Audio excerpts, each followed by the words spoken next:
Hello, everybody, and welcome to the first episode of my podcast. Now, what we're going to be talking about today, I think it should be pretty obvious based on what we're looking at. But what we're going to be talking about is unicorns. We're going to talk about some unicorns today. So, let's just jump right into it. I mean, I'll start with some of my opening thoughts, and then I'll end with some thoughts. My current belief, and my belief has always been, there is a creature called the unicorn. That's what I know. Does the creature look like this, and how we portray it in how it's been portrayed in modern times? I doubt. So let's figure this out. Okay, unicorn, west and east. Let's take a look at this. So, mythical unicorns. In modern fairy tales and other stories, the mythic unicorn looks like a white horse with a single long horn on its head. But in older stories, this fantastic creature had a short, coloured horn and the body of a goat. Did not know that. What is this here? Once upon a time, so this is European unicorn. Once upon a time, a hunter lived. I don't know why I said lived. A hunter in the forest saw a brilliant white unicorn in the distance, emerging from a river and gleaming like the moon. Enchanted by the sight, the hunter called together his friends and gave chase, but the unicorn knew that the men could never catch him. So he playfully waited for the hunters to draw close before bounding out of view. After a while, the unicorn came to stop in front of a beautiful young maiden sitting under a tree. She reached out, combed his curling mane, and rubbed his horn until he lay his head in her lap. But it was a trap. That rhymes. Looking up at the maiden, the unicorn saw her brown eyes were filled with tears and realized her deceit too late. The dogs and men suddenly seized him and carried him away. Afterward, the maiden remained in the woods, despondent, as she leaned down to wash away her tears in the stream. A movement in the distance caught her eye. She couldn't be sure, but she thought it was the shining horn of a unicorn disappearing into the night. Adapted from European folk tales, Greek authors told similar stories over 2,000 years ago. So this claims that there was mentions of unicorns 2,000 years ago. Let's take a look at this one. Well, actually, let's just keep going down.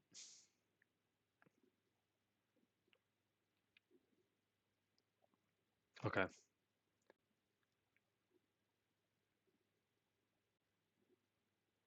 So what is this? Okay, we'll read the other one.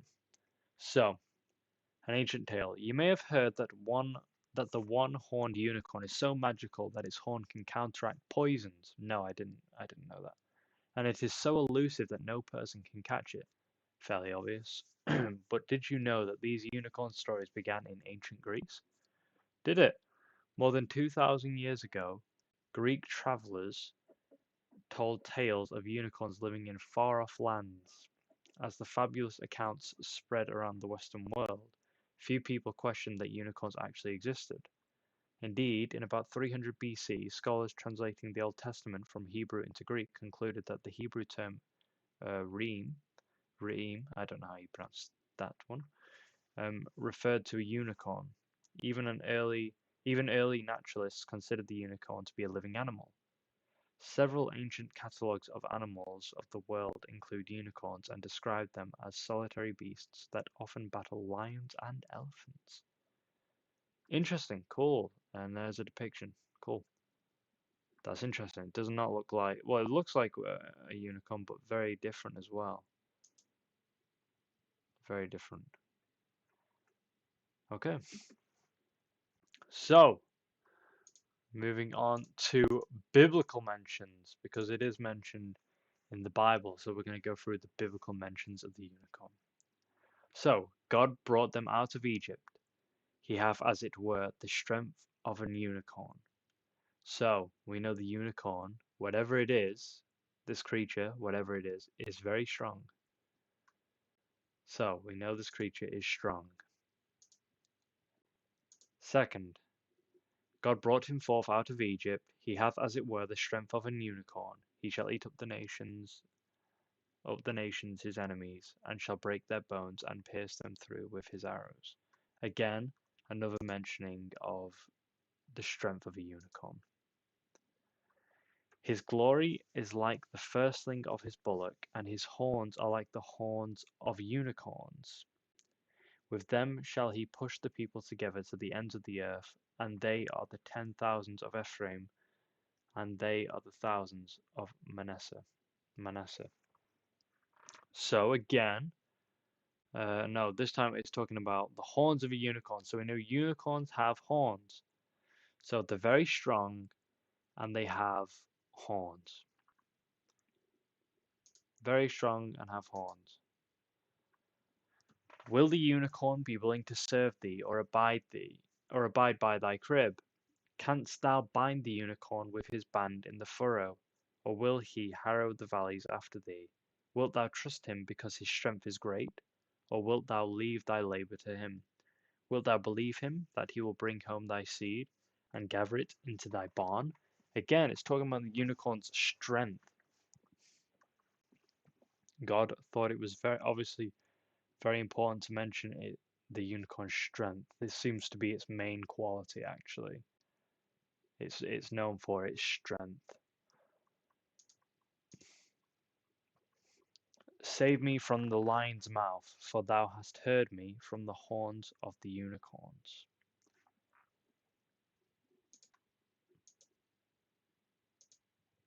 But my horn shalt thou exalt like the horn of an unicorn. I shall be anointed with fresh oil. So here it says the horn of an unicorn, which would suggest that possibly they have only one horn. Because it did say horns in the previous verse, it said the horns of unicorns, but that's talking about unicorns, it's plural, right? So maybe that's why it said horns. But now it's singular, it's talking about one unicorn, and it says horn. So quite possibly we're talking about a very strong animal that has only one horn. Interesting. That's very much similar to how we would how we describe unicorns today. And the unicorn shall come down with them, and the bullocks with the bulls, and their land shall be soaked with blood, and their dust made fat with fatness. So clearly, there's a lot of mentions of unicorns, right? So we've got these mentions of unicorns, and so what we know is they're very strong, and they have one horn, or it's possible that they have one horn. Also, clearly, if we look at the context of these verses, these are coming into contact with people. So it isn't like a mythical beast that's hard to catch, or that is very rare, or that like you would have to go looking for it. It's clearly an animal that they had around them because it's mentioned so much, and it mentions them like it would any other animal, like a donkey or a horse. It seems like this was a domesticated animal, or an animal that was under the control of people, that people had them around and used them for work, like you would a donkey. So very interesting, but that counteracts what we know about unicorns today. So that would mean that either unicorns are extinct, they either used to roam among us and then went extinct, or it's an animal that exists to this day. We'll look more into that later on. But if it does exist today, that means it is not how it's depicted in modern society. So far we've got half an agreement and half a disagreement, because we've got it where one horn, extremely strong, that all adds up, but it clearly was roaming among humans. It's not some mythical beast that you rarely see. Like nowadays, if unicorns do exist, they're certainly not roaming around. And it would be very rare that you would see one, and you definitely can't catch one or use one for any purpose whatsoever. So that's very different. So, let's take a look at this. People across history claim they have seen unicorns. Are unicorn sightings real or fake? Let's look at some sightings. So, the fake unicorn skeleton. In 1663, a skeleton was found in a cave in Germany. A German scientist, Otto von Guericke, believed that the skeleton had belonged to a unicorn. An excavation in 1872 revealed that the bones of the skeleton had belonged to various animals. Someone had reconstructed the bones to make a fake unicorn skeleton. For a long time, it was believed that Guericke was the one who reconstructed the unicorn skeleton. However, research suggests that Guericke, I don't know if that's how you pronounce the name, was not the one who reconstructed the skeleton. Who did then? So, if it wasn't Guericke, then who was it? This doesn't seem to mention it. Wow, that is an interesting skeleton. It doesn't have arms. Yeah. Is this the one? Yeah, the fake unicorn skeleton is on display in the Museum of Natural History in Magdeburg, Germany. All I'm saying is, if I saw, I mean, it looks like somebody's just got random pieces and stuck them together, doesn't it? Like it looks like a half dinosaur, half ostrich. I don't know what this is. So let's look at some others. So the unicorn skeleton was fake, but the history of unicorn sightings doesn't end with the archaeological finding in 1991, an Austrian biologist, Antal Festatix, claimed he saw a unicorn. According to him, that happened in the Harz Mountains in Germany. That's where the unicorn skeleton was found as well. So there seems to be a link with Germany and unicorns. In 2010, a shaky YouTube video with a white unicorn gained lots of attention. The claimed unicorn sighting took place in Don Valley, Canada. Let's take a look at that. So it's now lost its connection with German. We're going to Canada now, and this is the supposed clip. Nice day, and there's a unicorn. There's a unicorn. So either CG, obviously. CGI is a possibility. Or you've took some poor horse and you've stuck a horn on its head. Or it's a unicorn. I mean, or it's just a unicorn. I don't know. Stuff like this, like immediately the reaction is that it's fake. It just seems odd. And like I said, if we match it up with the Bible, it doesn't make sense anyway. Because if this animal does exist, it's white and it's got the horn. It doesn't make. Why don't we see it anymore then? Because clearly they were roaming around humans. So why are they not roaming around humans today? That doesn't make any sense. So this can't be what they look like. Or they've gone extinct, and this is just an extremely rare one that did not go extinct. But that seems even more unlikely. So I would say that this video is probably fake based on the evidence we have, right? And then that's that. Okay, so unicorn. What was the question that I asked? I had a question about unicorns. There was oh right, yeah, okay. Animals with singular horn.